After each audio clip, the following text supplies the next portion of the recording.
Namaskar and welcome to this exciting new episode of Sattology Debunking Mythology with our one of my favorite friends and research munis and researchers and also a bhakta. Bhakta is not a negative term, by the way; it just means a good servant. And so we have that very famous person Nilesh Oak with us. Now, before we get started, just give you 2 cents on Yuj Dhatu, which is a Sanskrit term from which the Yuga has come. And there are a lot of misconceptions on yoga. Many people have spoken, and at the end of the day, you hear, and then you start figuring out where is the head or the tail. Where does it start? Where does it end? And but to simplify things, it's all cyclical. So it's going to come back again. So you cannot see what's the origin of the term. So Western chronology is very recent, just last 2,000 years, maximum 3,000 years, and so there for them it's very easy to find out. But when you talk about life cycles after life cycles of Satyuga, Dwapar, Treta Yuga, and 1,000 cycles in a day of Brahma, it becomes very complex for us. Just to give one example, in Bhagavad Puran, there are examples of mangoes being the size of elephants. Now, not commonly seen in our experience, but the Acharya has explained that that is a story from a different place, not just Earth. So, without delay, let us bring on a expert, a Muni. I call him Muni, like he's a Chintan. Let's bring on Nilesh to throw some light on this. So, welcome, Nilesh ji. Namaskar, Aditya ji. My greetings to you and the few limited viewers we have today, today being a holiday, 25th of December, and also Gita Jayanti to all our viewers who will eventually watch it on the YouTube. And I know you were busy all day today, and same thing here. So let me just update you. I was part of two conferences. One conference began today. The second conference also began today, but it will be over by tomorrow because it's dedicated to Gita Jayanti, the celebration of Gita. The other conference is a Waves International Conference that began today, and it's all online because of COVID, and it will continue through end of January. Like, so it will be on the weekends, like 3 or 4 weekends, and it will end at the end of January. No, I think busy is good for people like us because then our mind is not attracted to nonsense things. We are Hmm. always busy. So Hmm. today has been a great day. Today is Gita Jayanti, and as usual, we did a 14th year of reading a full Bhagavad Gita with a lot of people Hmm. together, Hmm. and it's through an online temple, everydaychant.com. Yeah. And today evening we have a Gita competition too for the North America. Yes. So Yuga is such a misinterpreted, misdefined, not properly defined term. Yeah. Some people say 5 year Yuga, then 12 year Yuga. So where we start, you can show, or if your slides Yes. you can share. Yes. Yeah. I'll start sharing the slides. And so, Aditya ji, where I see this, I mean, yoga is, as you said, it's a really confusing subject. We have made it confusing. We as a human beings, I would say, or those people who are students of yoga, especially in the Indian tradition. Yoga is a very useful, valuable concept, but we have made a mess out of it, absolute mess. And what I would like to do, what we together would do, and I visualize this as possibly 4 or 5 part series. And this is, we are not doing just to create some part series. That's not the idea. If we try to do it in just one episode or so, or even a couple of episodes, it will be overwhelming. In fact, that is the comments I see when Sattology videos go on the YouTube. uh, People will say, oh, that was too heavy for me, please break it down. And so we are doing it. There is a limit to it, but I visualize this as a 5 part series. Before I start sharing my slides, today being the day of Gita Jayanti, think of one verse from Bhagavad Gita where Krishna says, Yada yada hi dharmasya glanir bhavati bharata abhyuttanam adharmasya tadatmanam srujamyam, right? And then he says, Paritranaya sadhunam vinashaya cha dushkrutam dharma samsthapanarthaya sambhavami yuge yuge. Okay. how do we translate that last one? I mean, you are a expert in that. Sambhavami yuge yuge. How would you translate? Just a simple one, Like I come yuga after yuga. right? Yuga after yuga. Yuga. So now Krishna is not explaining what that yuga is. He's assuming that we know, okay, and that's a very right assumption. But that yuga has been understood by many people in many different ways, and that is not an issue, because actually yuga has many definitions, and that's what we are going to. I'm going to introduce the topic today, okay. But what has happened is, one definition of yuga people applied exactly in the wrong place, and there is another definition that they should have applied. Then they take that definition and apply it somewhere else, and it's a mess, okay. So with that, let me start sharing. Also, what I would like to do is actually share few uh, familiar slides, okay, just to give a background. Okay, all right, so let me see. When you Do you see it? Yes. Oh, So you see it, okay. there is another definition of yuga which Chaitanya Mahaprabhu says Huh. s- i- that in the Shastakama, Hmm. Nimeshena, Yugaitam, Hmm. Nimeshena. So Nimesh Matra Yuga. Yugaitam Huh. Nimeshena Akshisha Pravrashaitam. Shunyaitam Jagat Sarvam. So he says that. So Yuga and has, yes, you're right, different and what contexts. does he mean by that, in that case, like when he's saying yuga feels like a nimesh, or what is it? No, Yuga there actually means 12-year period. There you go. Okay, and we're great. So today, actually, you asked me that question: where would say 12-year period would Correct. fit? And I'll show you. I mean, once I complete through this, okay. And that's what exactly the details that we will get into the next four parts. But what I want to do today is create a framework to understand this whole yuga business. Okay, so the word I'm using is a yuga prakarana. Prakarana means you take a very specific subject. We are not going to look at the tangential aspect, so it's a very focused yuga prakaran, okay. One All right, joke I have before you start off, one joke yeah, I have go is ahead. that everybody wants to break it down. Okay. Hmm. Sometimes you have to understand the overall picture before you break anything down. Then you can go in the details. Very good. Otherwise, if you break it down, then it's like trying to judge an elephant by one leg. And that is exactly what a great analogy, Aditya ji. That is exactly what has happened with this yuga business. I'm going to use the word yuga business because it is. I find that as a nightmarish, and I'll tell you the story. We were doing one for the conference that I mentioned, the Waves International Conference. We were recording a panel discussion on chronology. And so when I discussed these multiple definitions of yoga, and I said there are different definitions of yoga, and that's what people have made a mess out of. And then one individual, he said, well, but that sounds like a cop out, meaning you have, meaning I have determined the date for Mahabharata, I have determined the date for Ramayana, and we know that Mahabharata happened at the intersection of Dwapar and Kali. uh, Ramayana happened in Treta Yuga. So why are you not taking that one specific definition, whichever one you like, as long as it exists out in the ancient Indian narratives, and show how that matches for your dating?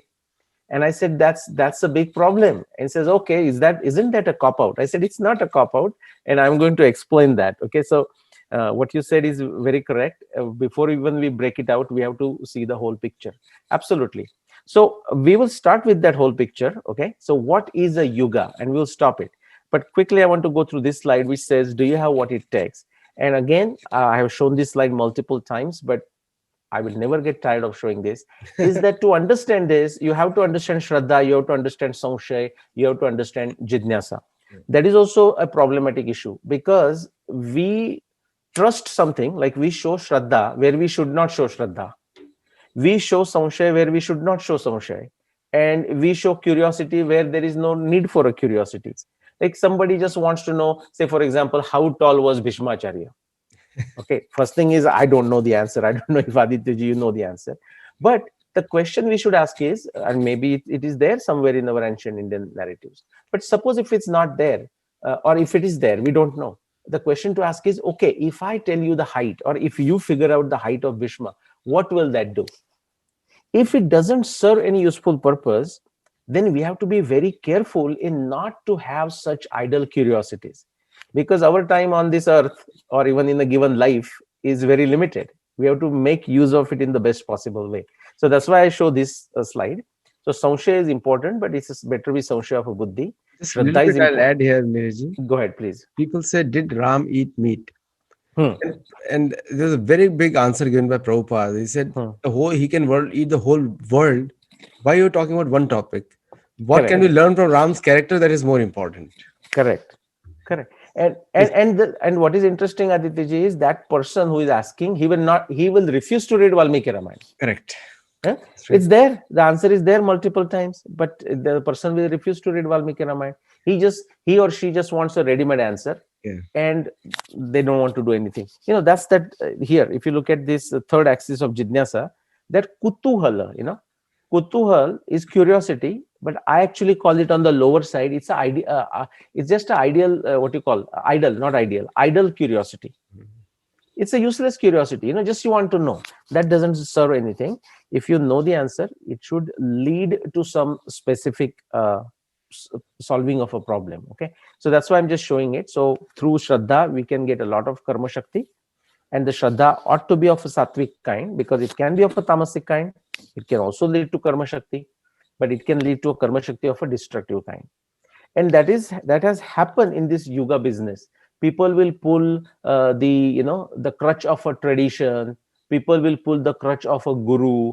People will pull the crutch of they being a professor. People will pull the crutch of they being a PhD. I mean, they will pull anything from anywhere to use the authority as a that is a fallacious argument, but they will use the fallacy of authority to show why you should fall in line. Okay, and I'm going to show you there is no need to fall in line blindly like that. That is the beauty of our ancient Indian narratives. Just you will see how beautiful the answers emerge and how varied, that pluralistic the tradition is. So anyway, so that's why I just show this. Like, what you need to do is a swadhyay, what you need to do is a tapasya. We need to have a shraddha. Okay, and then pariprashna pranipat. You have seen that last time you asked me about the pranipat. Don't forget pranipat, you said. So this is important because it takes a lot of effort. Like this Kali business, I mean the Kali Yuga, I mean, is just very tiring, very wasteful of energy for a long time. And I thought I will put it to rest, at least rest from my perspective, in the sense that now if someone has objection, they have to actually overcome all these before they can even wanting before they even dare discuss this. Okay, so that's what we are going to do. Quickly, the context of chronology, I'll go fast through this. At some point we can come back and discuss it, but this is just a quick summary of my work. And the reason I'm showing it is because this is where the problem appears. Okay, not problem for my chronology, I mean this problem of a yuga applies to anyone who is trying to determine the date of Mahabharata, of Ramayana, of Rigveda, of specific Puran, any specific text, any specific individual, whether it's a Krishna, Ram, Sushrut, Harishchandra, doesn't matter. So quickly, yeah, go One ahead. addition I'll have here. Yeah. I was recently, since for my new book, I'm researching Ramayana. Hmm. Hmm. So it very interesting came up that Dashrath Maharaj, Hmm. Rishi Shringa, for the yagya for giving Dashrath his sons, Hmm. he used the Atharva Veda mantra. Hmm. Just to, so maybe it can help you somewhere in the chronology here. And to do what? Like to bring Rusha Shrunga? Like where did No, exactly he used the Atharva Shirsha? I'll send you the shloka also. Huh. The Rishi Shringa used the Atharva Veda mantra to perform puja. Ah, got it, got it. So, so, uh, so Rig, Sam, Yatur, Yajur, Atharva Yeah, have been there before also, but written form as they put it down. very good. No, that and actually many people don't know that, as you said correctly. And think of it. Why can you relate now? Why Risha Shrunga use Atharva? See, because most of the time you hear the three names, Correct. like Ruk, Yaju, Sama, right? Yeah. Even Bhagavad Gita will say Ruk, Yaju, Sama, because they go as a combination for a certain combination, most Exactly. frequent combination. Whereas Atharva Ved is where you start seeing the medicinal applications, the mantra to relieve certain problems, certain Yes. issues, and so on, Yeah. right? A very And this is beautiful Varnan is there, Vyasdev. Uh-huh. The jewel of Veda mantra or shloka. Hmm. Hmm. He divided them into different mounds, Hmm. and that's how. So, but still coming from the same source, same one Ved, Okay, and you found that reference of Atharva Ved where in Valmiki Valmiki Ramayana. Ramayana? Yes, Beautiful, beautiful. I mean, I eagerly look forward to it. So I'll send you after a this, screenshot yeah, after please, please, that will be great. So today, which is where we are, let's say 21st century. Zero is like today being a 25th December. Let's recognize um, the place assigned, for Jesus Christ, right? That's where they started a calendar. They assumed, and you may know the humor around it. Like they will also say the Jesus Christ was born in 4 AD. No, this. that's a joke. That's a joke because zero is supposed to represent Jesus when he was born. And again, there is the whole story why 25th December, Yeah. because at the Nicene Council around 300 AD, when they were trying to figure out when Jesus was born, so they said, let's assign the winter solstice to the Uttarayan point to him. And the Julian calendar was assumed to have begun from 45 BCE. So by the time that 300 BCE, sorry, 300 CE, the Nicene Council, the day had shifted by about 3 days, because in a Julian calendar, the day will shift every 128 years. Okay. So that's why they said, okay, so now it appears that they had a very bad calendar, almost non existent calendars. That's Professor Sikeraju talks wonderfully about it. So they had estimated that it was 25th of December by the time of Nicene Council. Therefore, they decided 25th December as the birth time of Jesus Christ. But let's move on. So then we go backwards: 5000 BC, 10,000 BC, 15,000 BC, 20,000 BC, and so on. Actually, it goes further. You have done episodes with Mrs. Rupa Bhattiji, and you know that, how far back she's exploring the timing of Rigveda.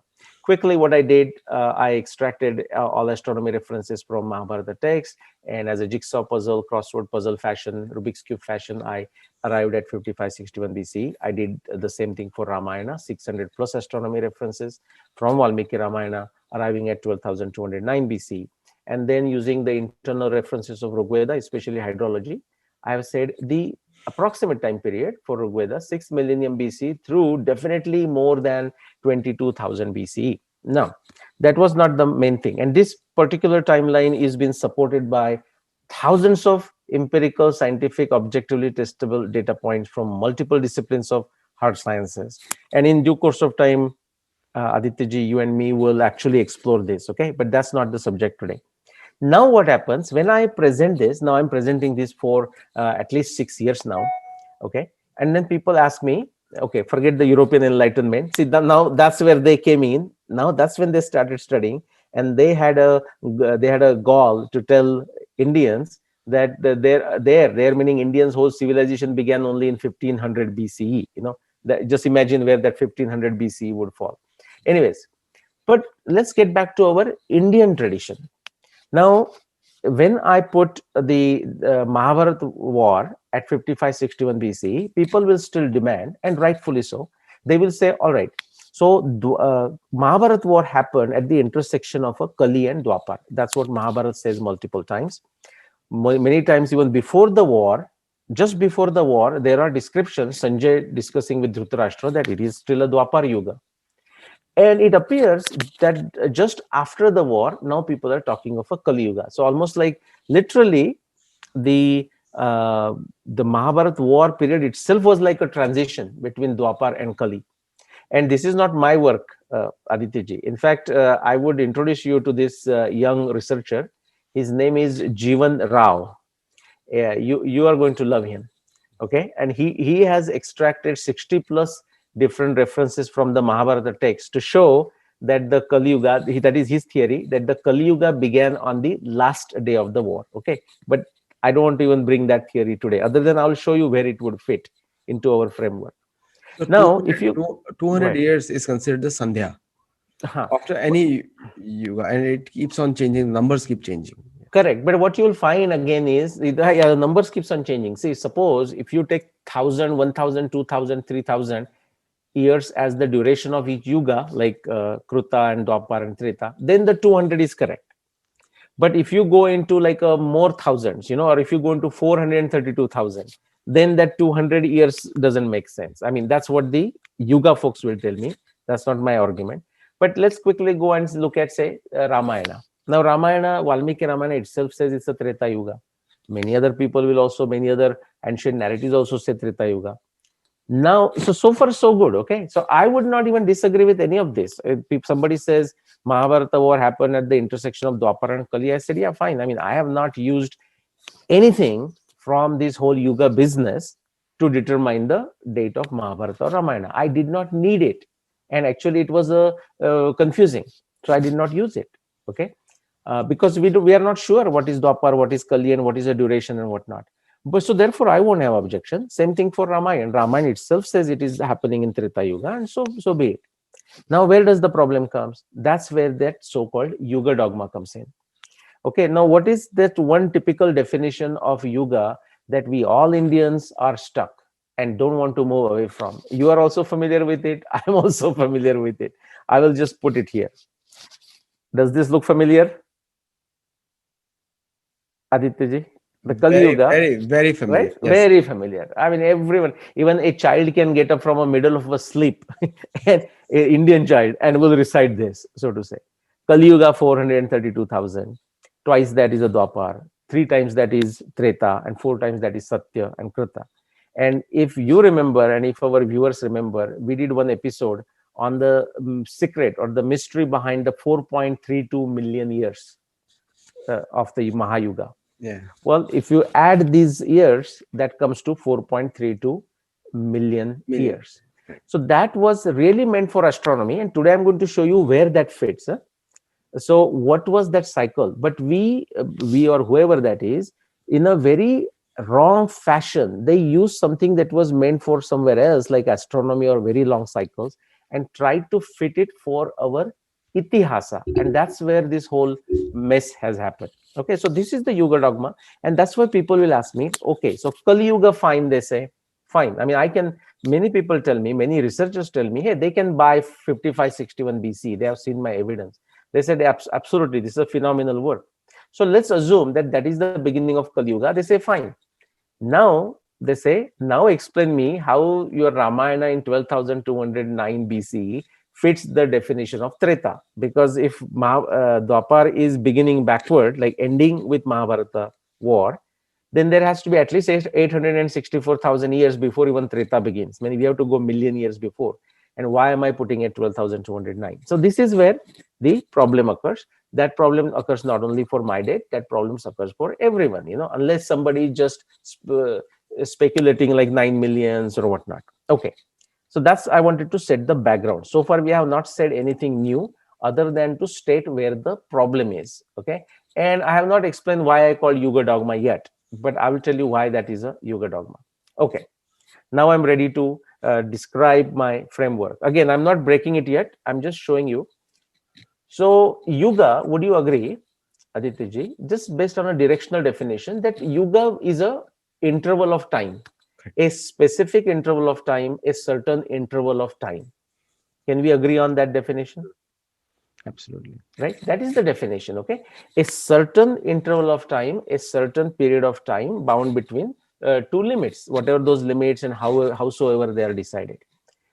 Therefore, we also think it is used for some kind of timekeeping. And so that's correct. What people don't tell you is that this timekeeping aspect has two sides to it. One is the psychology, physiology side of it.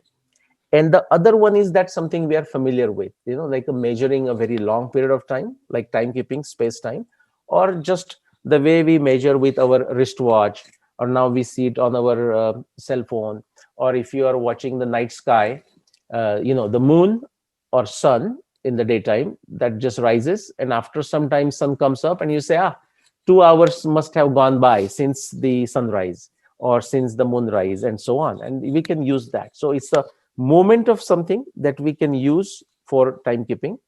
And now with electronics and smartphones, there are many ways to keep track of time.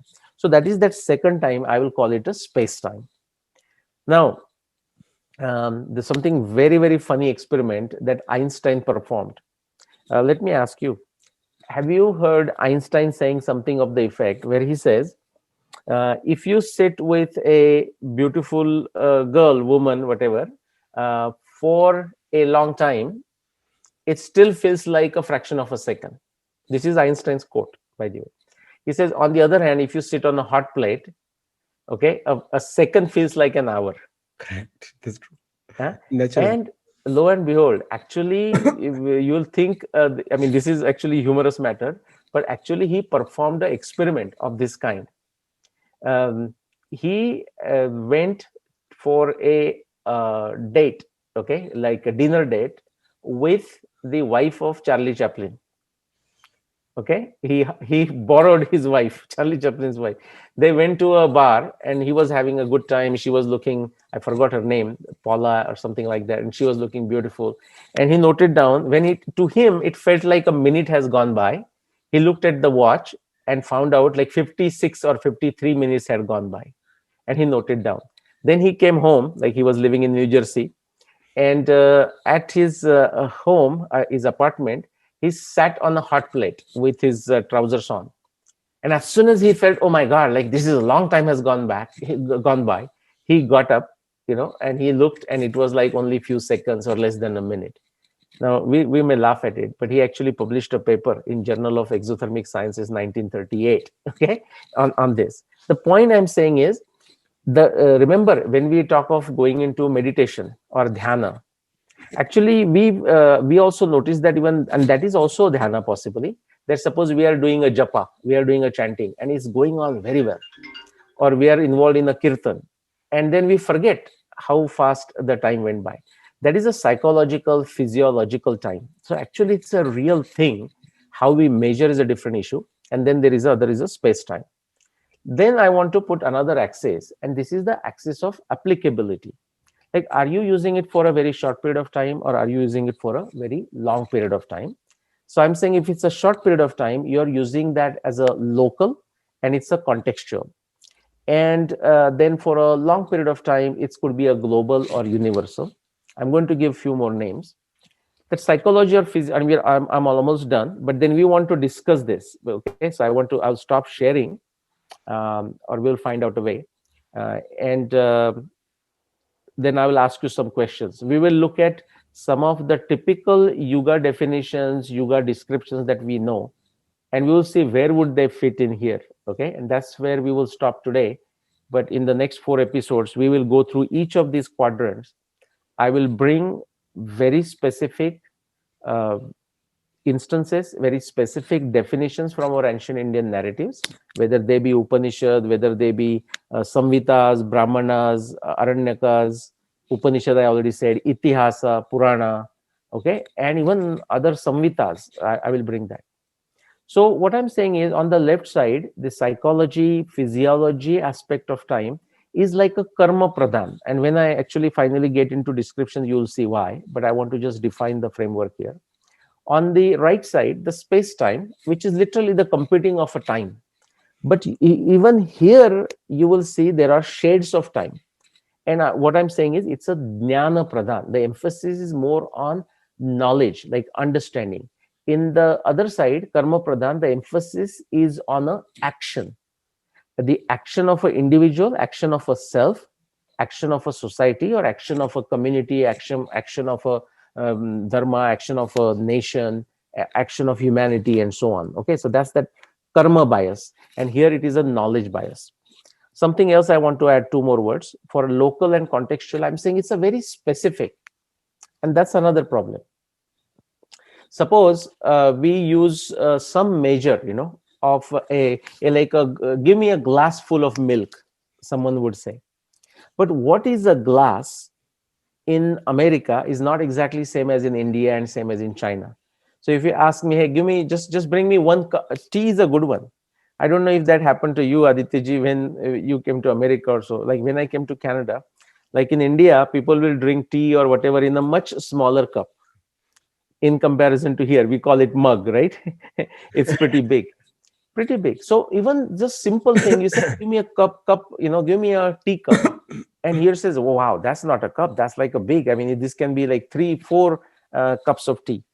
So I'm saying that local contextual measurement of time is very specific to that particular region, specific to that particular narration, and we will see the descriptions of it. On the other hand, if you're looking at the global measurement of a time using the yuga as a concept, then these are very generic measurements. Okay, so that's what this framework is. Quickly, I'll fill few more and we'll stop.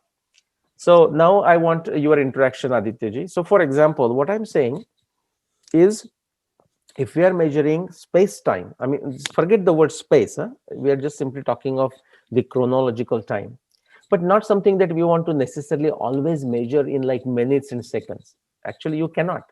And I'll give you example of that. That's why I'm actually showing you this. And but we are looking at the universal, understanding universe, understanding bigger things. That falls into that cosmological evolution, geological evolution, or biological evolution. Now I want to ask you questions. So, are you familiar with Nasadiya Sukta of Rigveda? Yes. Yes, right. So, what does Nasadiya Sukta say? Like before there was nothing, right? The Parabrahma was there, whatever you want to call it, the Adhyaksha, right? The Parama Adhyaksha was there, but otherwise there was nothing. There was no movement, no stars, no gods, nothing. And he had a desire, right, to create something, and some movement took place or something of that effect, and then the creation came into being, then the gods came into being, and the prakriti came into being, and there were many other things and something of that effect.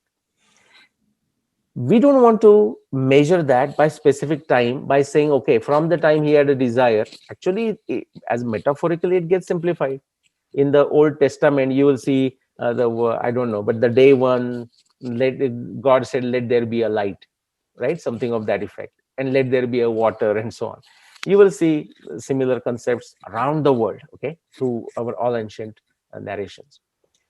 So cosmological evolution is the creation of the universe. That's what we're talking. That time there is it's not worth asking the question, so okay, so for how long it took so and so to create this, like create sun or create earth. I mean, that's an irrelevant question, but we do need to understand it for of identifying our place in this universe. So that's the cosmological evolution. What would be the geological evolution? I mean, just let's limit ourselves to we can say talk about the stars and how they formed into dust and the modern theories. But let's even get to the Earth. When Earth was supposedly very hot and rotating at a much faster speed, we talked about all the land being one landmass instead of being multiple continents and so on. Will not go into whether that's a right or wrong and what's the evidence. But my point is that's a geological evolution. This one is interesting, Aditya. Think of biological evolution. Biological evolution, what is the modern theory? It started with a single cell, somewhere protein. And Srila Prabhupada used to challenge that, right? Just because you can create amino acid doesn't mean now you have created a life, because your amino acid is a one building block. But what could be a beautiful metaphor from ancient Indian tradition, ancient Indian narratives for biological evolution? Can you think of anything, Aditya? Mean like the avatar. Yes.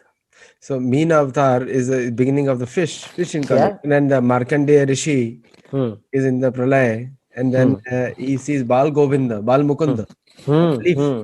Hmm. and then he swallows him, and then Hmm. he sees the entire creation inside there too, There you go. including himself. Yes. So Markandeya Rishi using that Bala Mukunda is his way of explaining something that we can understand, right? Giving a name, giving a visualization. And Dashavatar is a wonderful Matsya, Kurma, right? So Matsya is only in the fish, Kurma is now amphibian, Varaha is like still related to mud and water, but outside. Matsya, Kurma, Varaha, and Nrusimha, now the bigger mammal species and so on, variety of mammal species, one Nrusimha, and then we can go like this. I am saying it can also be used, I mean, that can be understood metaphorically. Okay, so now I get these questions, I wonder if you get it. So now that I have decided the timing of Krishna, I have decided timing of Rama, the next natural question is, okay, so when was exactly Parshuram? And I said, well, you tell me which Parshuram. Because as you know, there was a Parshuram in the Mahabharata times, there is a Parshuram in Ramayana times, and there is a Parshuram before that, right? Yes. correct, and then he's also considered a chiranjeev, but we'll not go there. My point is we have to have a something specific, some evidence to nail it down. But people actually ask me about the matsya. He says, sir, please tell me what year was the matsya avatar. Huh? My point is, see, they are asking a question, and let me fill this, and I'll tell you where they are asking the question. Theoretical. They are asking this question, what was the timing of Matsya Avatar, which really falls. Do you see my arrow? Do you see my mouse cursor or Correct. no? Oh, Correct. you see it, right? Yeah. It is in the bottom right hand corner, is where they are asking me the question. That's where they want the answer that will fit that bottom right hand corner. But they are asking a question which really the whole theme fits into the top right hand corner. It is coming from biological evolution. Still we are talking of a yuga, by the way, because we talk, the Shautar, we talk of a yuga, right? There is that certain yuga, and then next yuga, Vaivaswat Manu, and so on and so forth. So we are talking of a yuga, Manvantar. We are talking of each Manu, meaning that's Manvantar. We are talking of multiple yugas within Manvantar. We are talking of the Kalpa and all that. But that is a theoretical framework that allows us to understand that relative chronology. Mhm. Definitely, there were these creatures like this before they evolved into something else and so on. In a way, long before Darwin, there is this metaphorical way of understanding through the Shautar. So, Now, so where they're asking the question is here, ancient narration. So now they read some Puran, say Matsya Puran or some Puran, and now they ask me, what is the time of Matsya Avatar? And I say, I don't know. I don't have evidence to give that answer. Truly, I'm telling, I mean, the understanding people have to come to a conclusion, otherwise this mess would continue, is that the answer belongs somewhere here, and it's not going to be a specific number, but that's what people are desirous of, whereas actually they want the answer which will fit here, but they're asking a question which really belongs here. Okay, so that's like one example of this yuga confusion. sometimes, Let's Yeah, sometimes go like ahead. the way you are presenting it in such a methodical way, Hmm. the logic and reasoning plays a very important role, Yes, thank you. because Yes. nyaya and niti, Hmm. which is again a framework which you're saying, and also nyaya, it plays a very important role. So if A to B is true and Hmm. A to C is true, then B to C is also should be true. Yes. Why miss out the B? Correct, correct, correct. Wonderful. Absolutely. You said it great. And remember, you said before even we break it, we should also talk about the whole. Yeah. And I did talk about the whole. I may not have said it. That whole, Shankaracharya would use the word samashti and veshti. And that was brought to, and I'm sure you would have heard this in other context, Jiva Goswami using it and whatnot. Professor Balaram Singh, when we were discussing this yuga, he suggested, and I said that's a wonderful. So samashti is that whole, and veshti is those individual, the Correct. breaking. Namaste, Namaste, yes. So samashti of a yuga is to say a specific period of time, a well-defined period of time based on whatever concept, and therefore there can be different definition. That is a samashti, because the definition will always agree. Okay, a specific period of time is a yuga, and I will show you that applies in all the four quadrants. But what is that specific duration of a yuga? Is it even a duration, or is it something else? For example, like let's go back to Einstein's example for a minute. Like Einstein sitting with a beautiful lady at the oyster bar in New York for 1 hour, and he feels like it's a 1 minute. And then he's sitting on a hot plate for 1 minute and thinks it's like an hour. Okay, so a third external person who was observing this, he would have said, oh, that was a 1 hour and this was a 1 minute. But Einstein's mental state is thinking exactly opposite, right? So that is that psychology test we are talking here. Okay, so let's understand what those definitions are.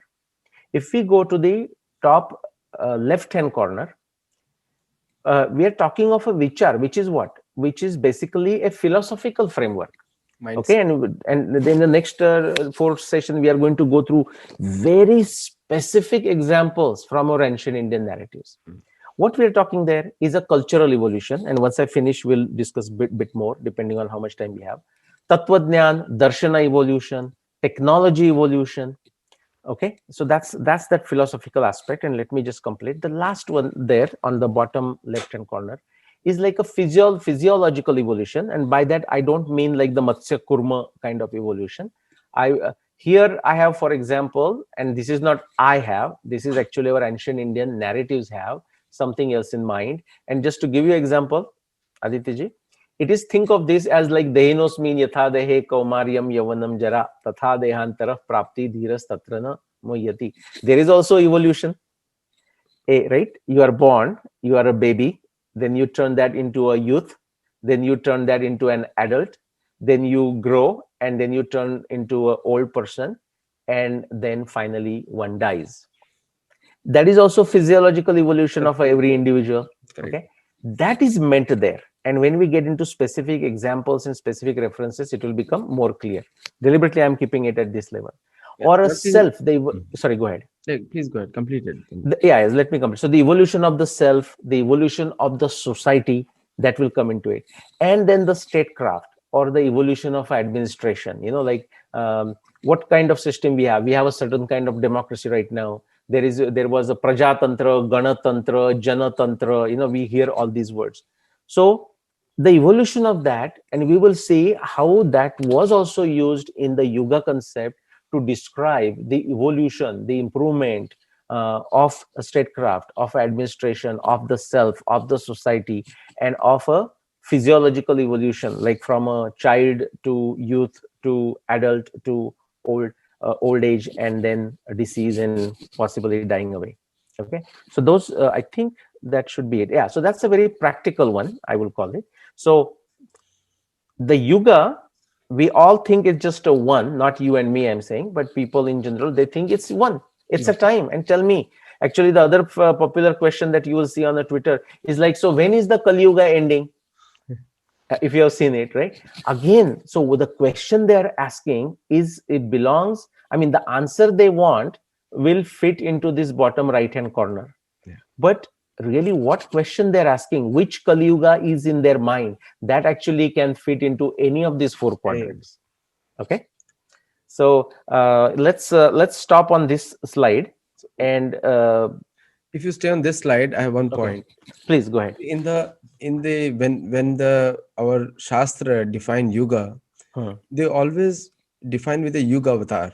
Like they'll say Satyuga, he came in the white color, in Kalyug in the black color, and and I definitely tell people, don't wait for Kalki. Kalki's work is totally different. No prachar, only action. So it will be it's a different mindset they have. And also, I did not go into such detail the way you have gone, but I can tell you one thing, that I covered the entire yoga chronology in my last book, Yudhishthir. But I did not cover in this detail because I just mentioned what's the shastric viewpoint. That's it. Right. Where Yeah, so what we will do, I mean, but I want to ask you some question, and not like, it's not grilling you. In fact, I want you to give, like, say, certain type of yoga that you are aware of, right? And then, just like you mentioned at the beginning, the 12-year yoga, for example. Who was that who mentioned 12-year yoga? Was it the Chaitanya Mahaprabhu you said, it's or Jeev Goswami's commentary. Jiva Goswami's commentary? So we will Yeah, talk about that we'll also. talk. Yeah. Because, yeah. So one of So the things, Yugaitam Nimeshena Chakshusha, it defines your point also. That for me, the yuga with the absence of Govinda, for me the yuga is looking like a minute. huh, Nimesha. Nimesha huh, means it's a very small quantity of a second also. yes. Nimesha is a measurement of time, like a kshana, and what a truti, right? One of the thing is a nimesha, right? So So what is Jiva Goswami saying there? Because like, he doesn't want to be in the absence of Krishna, like in the sense of when Krishna is presence is not felt. Correct? yeah, his presence. Yeah. So even a small second looking like a yuga to me. Got it. So like a separation. He Yeah, cannot tolerate separation. the separation. He Yeah, cannot even a tolerate. Yeah. and Wonderful. Right? Which is the uh, Einstein experiment. Think of it in a very in a very rudimentary. Yeah. Yeah. and the gopis also say the same thing, that Hmm. they cannot stop seeing Krishna even for a blinking of an eyelid. How beautiful, right? It's So very there. poetic version of Correct. So and but it is. I mean, you and me are calling it poetic, but actually it is real to them, it. right? Real to them. Yeah, Yeah. they're feeling, they're living that. Yeah. So psychological time is also a real time, But if a independent observer with a stopwatch is standing there, he will say, "Come on, that was like 1 year or 2 hours." And the Gopi, or in this case Jiva Goswami, or that particular in that particular bhava, they were saying, "No, no, no, that just felt like a very long time, or 1 second felt like a long time," right? Yeah. So the psychological time is also real. I mean, that's Einstein showed with his experience. I forgot the title of that paper, but I can bring that up next time just to show the title of it. Okay, but let me ask you. So yeah, you gave a good example. That kind of goes on the left side. Now, give me one. Let's start with our famous definition, the 432,000. Yeah. So let me ask you, where do you think out of this four quadrant, and you don't have, it doesn't have to be a correct answer. In fact, that's the more fun. Where do you think, which quadrant this definition of 432,000 to 864 to whatever that 3 times to 4 times total of 4.32 million would fit into this Philosophical. particular? Philosophical. Huh. Okay. What I will say, and And theoretical also. you got it. You got it. Actually, it will fit into philosophical too, but the best one it will fit is into theoretical. Theoretical also. Yeah, in the sense of, but you are not wrong, and I'll show you a very similar definition. Will actually, I'll give you the actual example. And do you know where that example comes from? It comes from Charaka Samhita. Beautiful example. We are going to have a blast here, guys. Okay, I mean, those people who are watching and eventually watch on the YouTube. So yes, it will fit into philosophical, but that 4.32 will fit into theoretical. Yeah. Now actually it's a practical, right? I mean, because these are the motions of the suns and planet. But what is the theoretical aspect? The theoretical aspect is the choice of 4.32 million is made in such a way that one can have a accurate and precise orbital periods of all the planets. Yes. To achieve that, they use 4.32 or 432,000, 1 is to 2 is to 3 is to 4. Otherwise, there is absolutely no reason to use that large number. In fact, let me just quickly mention what happened. Whereas Surya Siddhanta uses that 1 is to 2 is to 3 is to 4. Aryabhatiya doesn't use 1 is to 2 is to 3 is to 4. Aryabhatiya takes that 4.32 million Correct. and divides equally into 4. Equivalent to 4. That's right. Right. So that tells you, like, everyone can take a different approach, and there is no point someone just pointing a gun to me, so to say, and saying, "Nilesh, now explain it for your Ramayana or Mahabharata." So that is one. So now you talked about that 12-year cycle. Okay, do you know why 12-year cycle? There are definitions of a yuga, all the 4 yugas happening in 1 year. There is a definition of a yuga made out of 5 years. So 5 years equal to 1 yuga. And they don't give a name like Kali, Dwapar or something. There is a yuga of a 12-year. There is a yuga of a 60-year. There is a yuga of those different durations. Can you think of, Aditya ji, why somebody might select one? Possibly that's very obvious. But 1, 5, 12, 60. So I'll try to answer your question. Yeah. No, I'm not expecting you to know the answer. Yeah. So I'll try, but just to make the discussion easier, yoga, according to me, is like a name given to a time frame, You got it. and the context defines what it is. Beautiful. So just to give you one example, where I'm coming from is Markandeya. Yeah. Now, Markandeya is the only person which sees kalpa to kalpa. Hmm. So he has experience. He has the experience of last deluge, Yes. pralay, mahapralay, Yeah. at the end of the day of Brahma, Correct. and he's also in today's also. Hmm. So and then he tells the Pandava, he is the same Janardhan whom I saw as Balmukundi. Ah. Now people may ask you why Krishna was not there before the mean avatar. But Hmm. he's saying he's identifying Krishna as same person which he saw before. Correct. In So, the yeah. So so imagine in our crude experiment, let us say you or me are that equivalent of a Markandeya watching Einstein perform that experiment, like just having a dinner date with Charlie Chaplin's wife in Oyster Bar in New York. We with a stopwatch, let's say. And then we are also there when Einstein comes home in New Jersey and sits on a hot plate. In both cases, we are looking at a stopwatch and we are describing that experience to someone. including Einstein's reaction, where Einstein here felt like 1 hour, there he felt like a 1 minute, right? And we are saying, hey, that's what he said. Now, if you ask me, it is exactly the other way. Yeah. It is 1 minute here and 1 hour there, but Einstein is thinking the other way. So I'm just supporting, saying your point of a context. Okay, that is important. But for example, and we can stop on this. For example, the 1 year, and next time we will take that reference also. Very many definitions, contextual definitions, philosophical definition, theoretical definitions, chronological definitions, and practical definitions. Before stopping, let me ask you one question. For example, and again, you can give a wrong answer. In fact, if you give a wrong answer, it's better. But no, don't deliberately do that. Where would calendar fit, you think? See, the calendaring concept, Hmm. and I've learned from you and many other people, including my own readings. Hmm. The calendaring concept is in a Vedic society is to observe certain tithi. Hmm. Pretty much to observe certain tithi, like today is Gita Jayanti. Yes. Now to just accurately put the time when Krishna spoke Gita, Hmm. and the entire calendar system is designed around that, where there is auspicious time, muhurta, then your mantra and siddhi has higher purpose. So Correct. according to us, Yeah. calendar, but calendar is always exists, is natural. Like whether you plan it or you can give your name, Aditya's calendar, Nilesh's calendar, anybody's calendar. You got it. You got it. And so it is going to, of course, I have used the word calendrical evolution and chronological, the bottom right hand corner.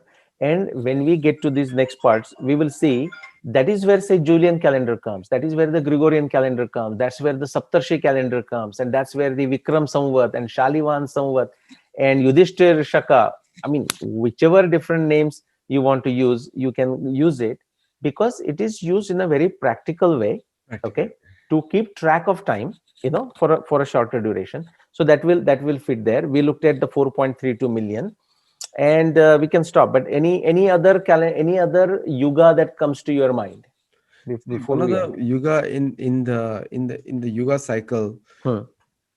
Treta Yuga. Hmm. It's a so Satyuga, we already know that the qualities are known, as well as the avatar and the people's occupations are known, Hmm. and the dharma starts decreasing. So Treta Yuga is the most interesting for me. Okay. Kali Yuga also we know because we Yeah. are experiencing it. Yeah. But Treta Yuga is most there's something. Dwapar Yuga you can somehow extend, is closer to us. Hmm. But Treta Yuga is the most intriguing part, Hmm. because most of the very little information is about that. Correct. Correct. And Satyuga also kind of little information, but it is given as a very ideal yuga in a Ideal way, Yuga and that's why we have the descriptions, right? discussion. But you can, and Twapar Yuga we know because Mahabharata has so much Yeah, information, right? But you wonder like what happened exactly in Treta Yuga Treta. besides Ramayana, like what was That the was in the end dynamics? also the Sandhya of Dwapar and Treta. Correct. Correct. So Yeah. So we are going to. I think you need to stop me from sharing for some reason. I Yeah. did that. Okay. I did that. Did that. Okay. So All right. one question I have, one before we end here. Please. Yeah. So so I I, and I'm speaking for everyone because I've heard many people. Yeah. The Yuga, to compare the Yuga chronology of Vedic culture, is it logical to compare with the modern calendaring system like Gregorian? Is it logical to do that? Okay. Great Other than question. yeah, yeah, Great question. Now remember, again, I will not don't need to go back, but we have four quadrants, right? yes, And we said the Gregorian. Why just Gregorian? Julian Gregorian, but Julian also Gregorian, somewhat like Vikram Vikrama somewhat Samvat or Shalivan Samvat. Shaka They somewhat. are into that bottom right hand corner. And as far as the Vedic worldview goes, okay, the philosophical worldview, the theoretical worldview, the practical worldview, okay, there are three other quadrants, and that Julian or Gregorian or Shaka Samvat will not apply to 75% of the Vedic Yuga view. Right. It is those calendars, and therefore I just want to add not just the Julian Gregorian, but even our Vikrama Samvat. Those are useless for understanding 75% of Yuga discussion in ancient Indian narratives. Okay, Great point. so Great yeah, point. Yeah, so we'll that's why we will go and cover all four, and then we'll bring them together, and And then just yeah. bring to the logical point, Indian Standard Time is also a Mhm. calendar. Indian Standard Time is Time a, is also a calendar. yes, yes, yeah, And Eastern, say, EST is also a calendar. And correct, PDT is also a calendar. So, correct, yeah, so it's not that it has gone away. It's still there. they are there, And but one reference is there, GMT. correct, So just so that the people can relate times and match up watches based on the yes, sunrise and sunset. right, and all of them, just like right from the GMT to EST to PST to IST, all, and Japan Standard Time, all of them will fall into the bottom right hand corner. Bottom right hand corner. They That's are right. not The touching quadrant. the other three Other three. quadrants, and Yes. we have to systematically explore what Vedic narratives, ancient narratives, have to say about those three Say quadrants, those three characters. and we will, And including the fourth. Yeah. I think that helps a big time in building the identity also. Mhm. Because most of the time, most of us are building our identity based on somebody else telling us our calendar. Correct. And Correct. some people have stolen our calendar. We all know who they are. And Correct. they claim it their own calendar, but the source came from us. They The source told us. they stole the meridian too, Yes. right? They, if they could, they would have stolen the equator also. They couldn't. It was too further north. Go for that. Otherwise, they would have done that. Okay, so this was a wonderful one. I mean, good discussion. So we will before do we end, four more episodes. Yeah. before we end, I just want to tell you that when you look at the globe which is sold in the marts today, Earth doesn't have those poles. Hmm. Okay. So the axis can keep changing based on the rotation. So if you keep that in mind, I think then you'll understand the tilt and also the changing of the stars and the visibility what you see. So we should cover that sometime because people Yeah. think that mindset is set there that the axis is always like this, Yeah. but it can change. Yeah. We will do that, and that is a totally different subject. Totally In different. fact, Aditya ji, the axis, we will need to do even that in like a two parts Yeah. in the sense, one is the celestial axis and other is the geographical axis, like the North Pole on the ground, on the surface, and the North Pole in the sky. Those are Sky. also two different entities. Because then you will find out the Meru Parvat is where, There you go. and Yes. that's a universal access. Yes. And then if you find out that, then you will automatically find out the sun's movement because he is Aruna is sitting on a chariot and he's moving Correct. around that axis, which is different. Correct. Very true. Very true. So thank you, Nilesh ji, as usual. Thank It's you. always informative and lovely discussion. We have Thank you. fun, and I hope Yes. the viewers also have fun. Yes, we definitely had fun, and I would encourage viewers when they finally watch it on the YouTube also to definitely give their comments so that we know what we need to discuss in the remaining four parts of this series. And a lot more to discuss. A lot more. Right from Aryama to Arjun. So we have Yes. a lot of things to discuss. Very good. This was wonderful. Thank you, Aditya. Namaskar.